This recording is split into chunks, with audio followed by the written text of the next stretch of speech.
Remember, the 5th of November, gunpowder, treason, and plot. It's a rhyme known across Britain, but the true story behind it is far darker and more complex than a simple nursery rhyme. A story of a conspiracy so audacious, it aimed to wipe out an entire government in a single, fiery blast. This is a story of a group of men who were pushed to the edge. This is the true story of the Gunpowder Plot, and the man whose name became forever linked with treason. They were forbidden from practicing their faith and were hunted by spies. Our story begins in England, in the year 1603.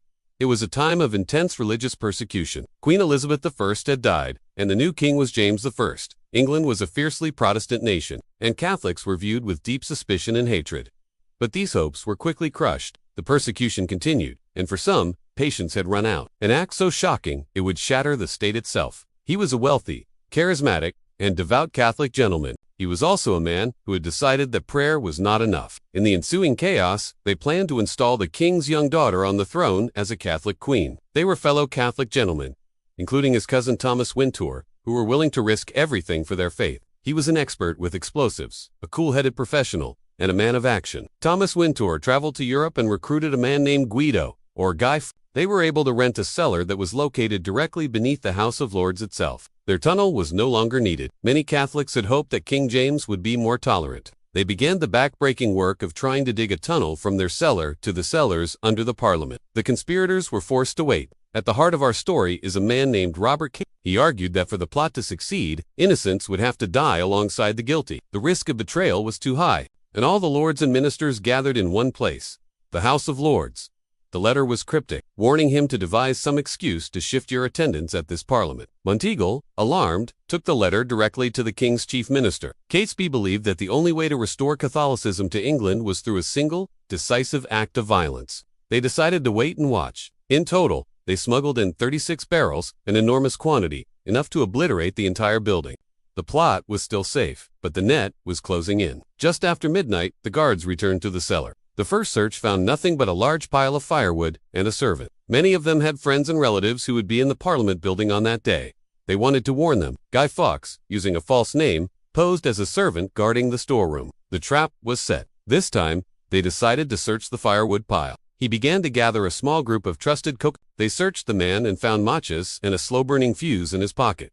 The outcome was never in doubt. They were all found guilty of high treason. He gave up the names of Robert Catesby and the others. They were to be hanged, drawn, and quartered, a horrific public spectacle designed to deter any future traitors. The plan they devised was breathtaking in its scope and ambition. They would not just assassinate the king, they would destroy the entire ruling class. Fawkes, weakened from torture, had to be helped up the ladder to the gallows. His body was then cut into 4 pieces and sent to the corners of the kingdom as a warning. Parliament declared November 5th, a national day of Thanksgiving, to be marked with bonfires and fireworks. It was a desperate act by a small group of men pushed to the brink by persecution. He was not the leader, but he is the one we remember, and burn an effigy of the guy in memory of the plot, Espalia. They rode north, trying to start a Catholic uprising, but no one would join them.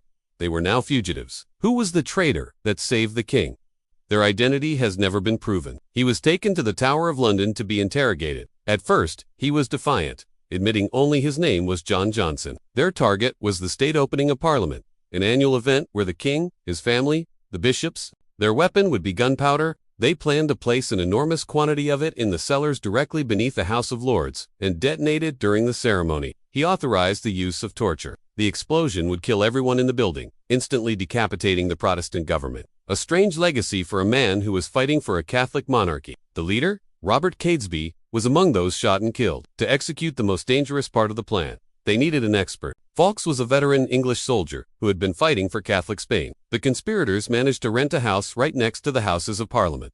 It was slow, difficult work. But then, fortune seemed to smile on them. Under the cover of darkness, they began moving barrels of gunpowder into the cellar. They carefully hid the barrels under a pile of firewood and coal. The opening of Parliament was scheduled for February 1605, but due to fears of the plague, it was postponed until October, and then again until November 5th. As the date approached, some of the plotters grew nervous. Robert Catesby refused, but one of the conspirators disagreed. On the night of October 26, just 10 days before the planned attack, a mysterious, anonymous letter was delivered.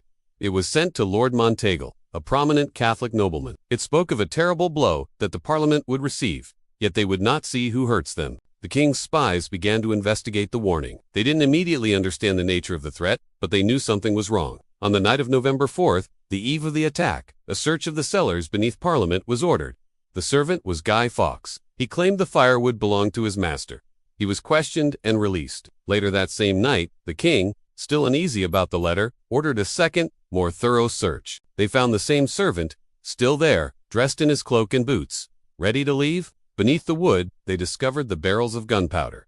The plot was exposed. The servant, Guy Fawkes, was arrested on the spot. He bravely told his captors that his intention was to blow them all to kingdom come. But the king wanted the names of his Under the agony of the rack, Fawkes's will was finally broken. He confessed everything. Meanwhile, the other conspirators had learned of Fawkes's capture and fled London. A posse led by the Sheriff of Worcester cornered the remaining plotters at a fortified house in Staffordshire. A gunfight ensued. The surviving conspirators were captured and taken back to London to face trial. Their punishment was to be the most brutal the law allowed. On January 31st, 1606, Guy Fawkes and the other surviving plotters were brought to their execution. He managed to jump from the ladder, breaking his own neck and avoiding the agony of the second part of the execution.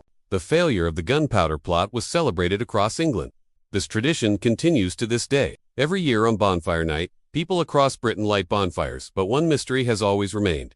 Who wrote the anonymous letter to Lord Mont? The Gunpowder Plot stands as a powerful story of religious extremism and political terrorism, but it is also a story of failure. Their plot not only failed to achieve its goals, it resulted in even harsher laws against Catholics in England for centuries to come. Guy Fawkes, the man who was meant to be the instrument of destruction, has ironically become the face of the plot. His stylized mask has become a modern global symbol of protest and anti-authoritarianism, used by groups like Anonymous. The story serves as a timeless reminder of the dangers of fanaticism and how a secret plot, hatched in the dark, was brought down by a single, mysterious warning.